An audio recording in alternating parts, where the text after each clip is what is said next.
Cinema ரகசியம் நேயர்களுக்கு வணக்கம்.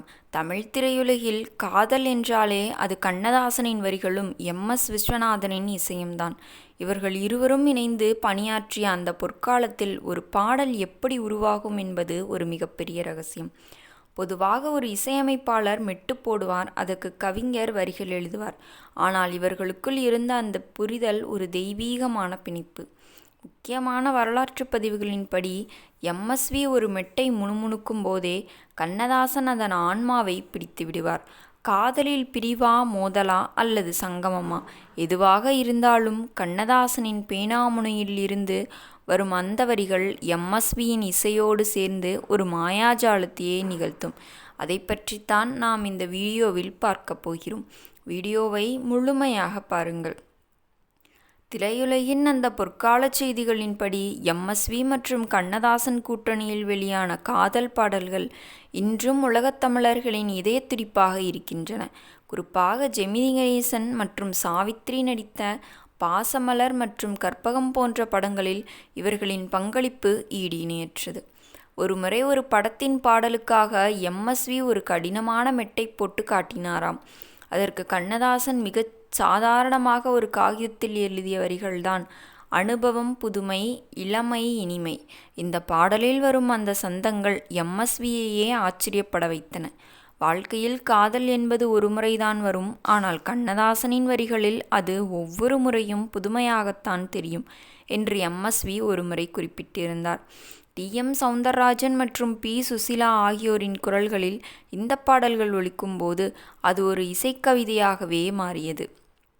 ஒரு மெட்டுக்காக இவர்கள் இருவரும் காப்பி அருந்தும் நேரத்தில் கூட ஒரு சூப்பர் ஹிட் பாடலை உருவாக்கியதன் ரகசியம் இதுதான்.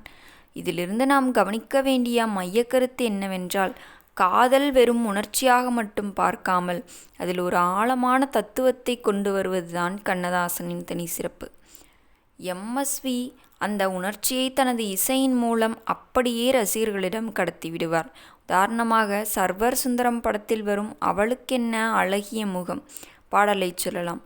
நாகேஷ் மற்றும் கே.ஆர். விஜயா நடித்த இந்த படத்தில் ஒரு தலையாய் காதலிக்கும் ஒரு மனிதனின் வேதனையை வரிகளால் வடித்திருப்பார் கவியரசு. நினைவில்லாத வானத்திலே நீரூற்று எது என்ற வரிகள் காதலின் வழியை அத்தனை துல்லியமாகச் சொல்லும். எம்எஸ்வி இந்த வரிகளுக்கு கொடுத்த அந்த மௌனமான இசை பாடலை இன்றும் உயிர்ப்புடன் வைத்திருக்கிறது. அதேபோல் சிவாஜி கணேசன் நடித்த பாவை விளக்கு படத்தில் வரும் வண்ணத்தமிழ் பெண்ணொருத்தி பாடலும் இவர்களின் கூட்டணியில் வந்த ஒரு உன்னதமான படைப்பு. இசையமைப்பாளர் ஒரு உணர்வைச் சொன்னால் அதற்கு ஒரு தத்துவ விளக்கத்தை தருவது ஒரு காவியம்தான். விஸ்வநாதன் மற்றும் கவியரசு கண்ணதாசன் ஆகிய இரு மேதைகளும் இன்று நம்மிடம் இல்லை. ஆனால் அவர்கள் விட்டு சென்ற அந்த தேன் சிந்தும் காதல் பாடல்கள் இன்றும் வானொலிகளில் இளைய தலைமுறை இசைப்பிரியர்களின் இதயங்களில் ஒலித்து கொண்டே இருக்கின்றன. எம்ஜிஆர், சிவாஜி, ஜெமினி கணேசன் என அனைத்து முன்னணி நடிகர்களுக்கும் அவர்களின் பாணிக்கு ஏற்ப பாடல்களை தந்தவர்கள் இவர்கள்.